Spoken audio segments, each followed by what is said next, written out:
بسم الله الرحمن الرحیم. نننی لیکچر زموږه په اکسلریشن باندې دی. د ټایپس نو اکسلریشن په څه ته وایي؟ د ټایم ریټ اف چینج اف ویلاسټي از کالډ اکسلریشن. کله چې with respect to time د باډي په ویلاسټي کې چینج راشي نو دې ته به څه وایي؟ دې ته به اکسلریشن وایي. اکسلریشن موږ په ا باندې ظاهرو دا ویکټر کوانټیټي ده، نو په دې به د پاسه څه لګوو؟ ایرو باندې به لګوو په دې باندې، او د دې یونټ به څه میټر پر سیکنډ به وي. که تاسو د ویلاسټي یونټ ته خیال وکړئ که نه، دې یونټ د دې نه راوځي. د ویلاسټي یونټ میټر پر سیکنډ دی او ډیوایډډ بای ټایم. ټایم د سیکنډ یونټ دی، نو تاسو به میټر او ډیوایډډ بای سیکنډ دغه په خپل ځای دا کوم غټ ډیویژن چې دی دا به دې فارم کې ولیکئ او اس به ورسره ولیکئ. اوس میټر پر سیکنډ کله چې ډیویژن ملټیپلیکیشن ته موږ چینج کوو نو دا الټه کېږي، دا اس ډیوایډ بای 1 دی که نه، دا به 1 ډیوایډډ بای اس شي. نو میټر به د 1 سره ضرب شي میټر به شي، او اس چې د اس سره ضرب شي یا به اس ته یو راواله په ورې جمع کړم، د دې م 1 دی د دې م 1 دی، نو میټر پر سیکنډ سکویر دا به د دې یونټ شي. اوس چې د ویلاسټي کې چینج راشي په یونټ ټایم کې نو دې ته به څه وایي؟ اکسلریشن.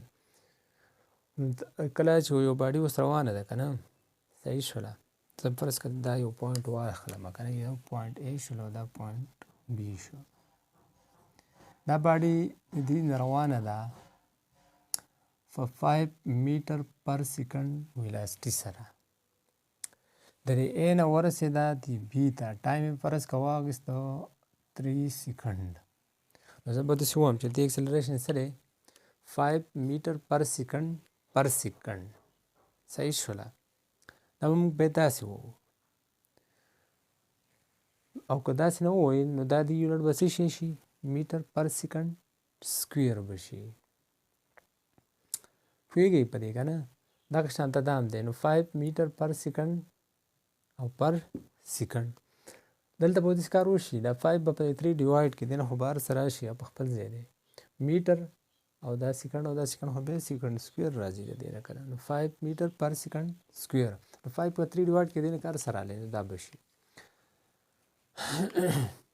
اوس دا ویلاسټي موږ ته څه شو کوي؟ نو اټ شو us that how rapidly the velocity of the body is changing. دا وایي موږ ته دا شو کوي چې د یو باډي دا ویلاسټي به څومره په تیزۍ سره چینج کېږي.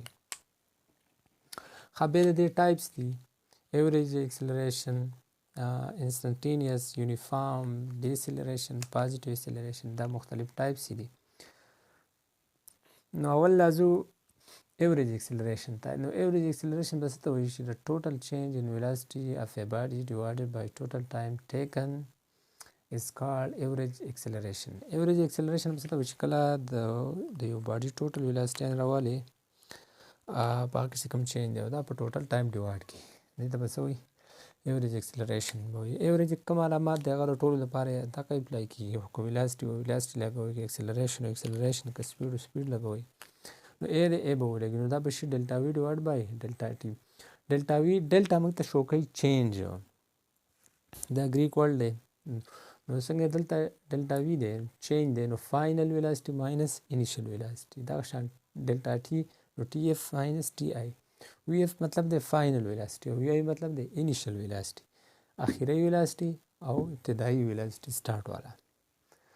بل دی instantaneous acceleration. The acceleration of a body in very short interval of time is called instantaneous acceleration. It is denoted by A or subscript K ins. او relation به برابر شي equation limit delta t tend to 0 delta v divided by delta t. دا شانته uniform acceleration. A body will be a uniform acceleration if equal change occurs in the velocity of a body in equal interval of time. کله چې د یو باډي په ویلاسټي کې په یو شانته چینج راشي په یو شانته وختونو کې، دې ته به څه وایي؟ ایوریج اکسلریشن به وایي. بل دی ډیسیلریشن. ډیسیلریشن ته موږ نیګروسیلریشن هم ویلی شو، او دې ته بل نوم ریټارډیشن هم ویلی کېږي. ریټارډیشن کله چې یو باډي روانه ده د هغې په سپیډ کې په قلاره قلاره ورو ورو څه کېږي ډیکریز راځي د دې ساري په ویلاسټي کې څه راځي ډیکریز راځي نو دې ته به څه وایي دې ته به ډیسیلریشن. if the magnitude of velocity of a body is decreases with the passage of time د وخت تېرېدو سره د باډۍ په ویلاسټي کې ډیکریز راځي دې ته به څه وایي دې ته به ډیسیلریشن ریټارډیشن یا نیګیټیو سیلریشن. پازیټیو اکسلریشن په څه ته ویل کېږي خو نیګیټیو اکسلریشن به دا یاد ساتئ چې ډایرکشن از الویز اپوزټ ټو د ډایرکشن اف ویلاسټي چې په کوم ډایرکشن کې ویلاسټي وه نو اکسلریشن به د هغه په اپوزټ ډایرکشن کې وي. لکه اوس فرض کړه دا باډي روانه ده داسې مخکې اوس د دې په ویلاسټي کې ډیکریز راځي په قلاره رو رو رو نو دې دوران کې به په دې کې چې کوم اکسلریشن پیدا کېږي نو هغې ډایرکشن به اپوزټ یا به داسې باډي داسې روانه ده ویلاسټي داسې ده اکسلریشن به داسې. بل پازیټیو اکسلریشن پازیټیو اکسلریشن به دې ته وایي چې کله د وخت په تېرېدو سره د باډۍ په ویلاسټي کې انکریز راځي په اکسلریشن کې انکریز راځي نو دې ته به څه وایي دې ته به پازیټیو اکسلریشن ویل کېږي. د دې ډایرکشن به چېرته وي د دې ډایرکشن به همیشه چې کوم سایډ ته د ویلاسټي ډایرکشن دی هغه سایډ ته به د دې اکسلریشن ډایرکشن وي. که باډي داسې روانه ده رو رو په دې په ویلاسټي کې انکریز راځي انکریمنټ کېږي نو د دې د اکسلریشن ډایرکشن به همداسې. اوس اکسلریشن دا به درې پوینټونه به یاد ساتئ چې اکسلریشن مطلب څه دی انکریز ان ویلاسټي ډیکریز ان ویلاسټي چینج ان اکسلریشن. که فرض که یوه باډي روانه هم ده صحیح شوله د هغه په ویلاسټي کې انکریز رالی مطلب د باډي ویلاسټي څه شوله رو رو سیوا کېږي داسې نو هم په دې باډۍ کې به اکسلریشن پیدا کېږي.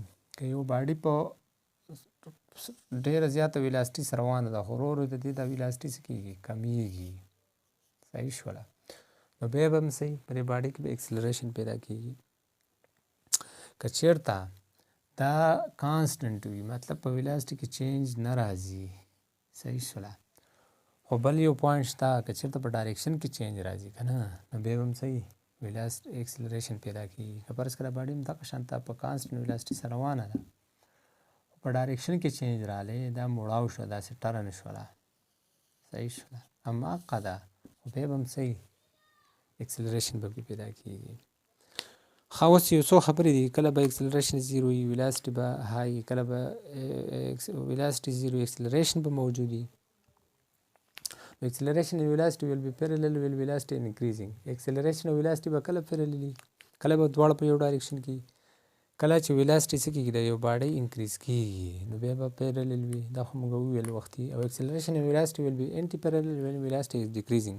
کله چې د یو باډۍ velocity ډیکریز کېږي نو دې ډایرکشن به بیا anti parallel وي مخالف وي د یو بل او velocity is zero but acceleration is not zero. کله به د یو باډۍ velocity زیرو وي او acceleration به زیرو نه وي لکه د یو باډي ویلاسټي به کله زیرو وي ویلاسټي به زیرو وي او اکسلریشن به بیا هم موجود وي نو کله at highest point when the body is thrown up کله چې یو باډي ته پاس ګزار کړي داسې نو چې فرض کړه دا ځمکه سرفیس شوله که نه یو باډي ما دې نه ترو کړله داسې دې یو پوینټ ته راغله دې پوینټ بي ته د دې پوینټ اے نه مې ترو کړله پوینټ بي ته لاړه. اوس پر دې پوینټ بي کې که تاسو خیال وکړئ که نه دا د دې اے نه د دې بي پورې ما دا ترو کړله دې ته مې واچوله اوس په دا باډي دې هایست پوینټ ته ورسېدله د دې نه به بیا څه کېږي دا باډي به واپس لاندې نه راځي نو په دې پوینټ به د دې ویلاسټي څه شي زیرو شي خو اکسلریشن پکې بیا موجود دی ګریویټیشنل اکسلریشن نه دی څه بله اکسلریشن از زیرو بټ ویلاسټي از ناټ زیرو.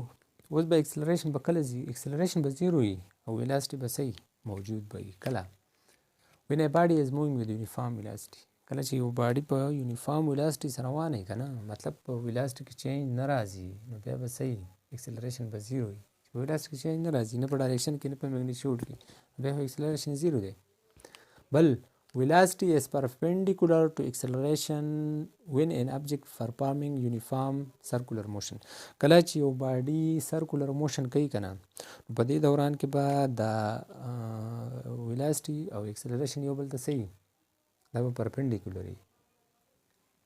که فرض کړه دا زه یو باډي واخلم که نه صحیح شوله دا داسې روټیټ کومه داسې په کپړه پسې مې ګټه وتړله صحیح شوله صحیح شو دا کپړه پسې مې ګټه وتړله او زه دا داسې تاوومه.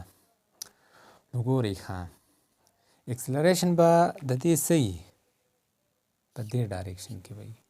هماغه به انشاءالله به ووایو سنټریپیټل اکسلریشن ورته وایي AC. صحیح شوله. او د دې باډي د ویلاسټي به چېرته وي دا به پرپنډیکولر په هر یو پوینټ به داسې وي دا به دې اکسلریشن ته پرپنډیکولر وي. اکسلریشن داسې دی ویلاسټي داسې ده په هر پوینټ باندې دغه شانته که فرض کړه زه دا پوینټ والمې نو اکسلریشن په دې ډایرکشن کې دی او ویلاسټي په دې ډایرکشن کې دی بالکل پرپنډیکولر به وي دا یو بل ته. دا مارکر د بورډ ډایګرام پې نه دغه کېږي که نه. اوس په دې پوینټ باندې که زه وارم اکسلریشن په دې ډایرکشن کې دی نو ویلاسټي به چېرته وي دا به داسې یو بل ته به داسې پرپنډیکولر به وي داسې. که ویلاسټي په دې اکسلریشن که فرض کړه دا پوینټ زه والمې داسې اکسلریشن په ډاونورډ ډایرکشن کې دی او ویلاسټي داسې ده. که فرض کړه دا پوینټ والې دا پوینټ اکسلریشن انورډ دی داسې او ویلاسټي پرپنډیکولر ده. که هر یو پوینټ داسې دلته دا واخلې دلته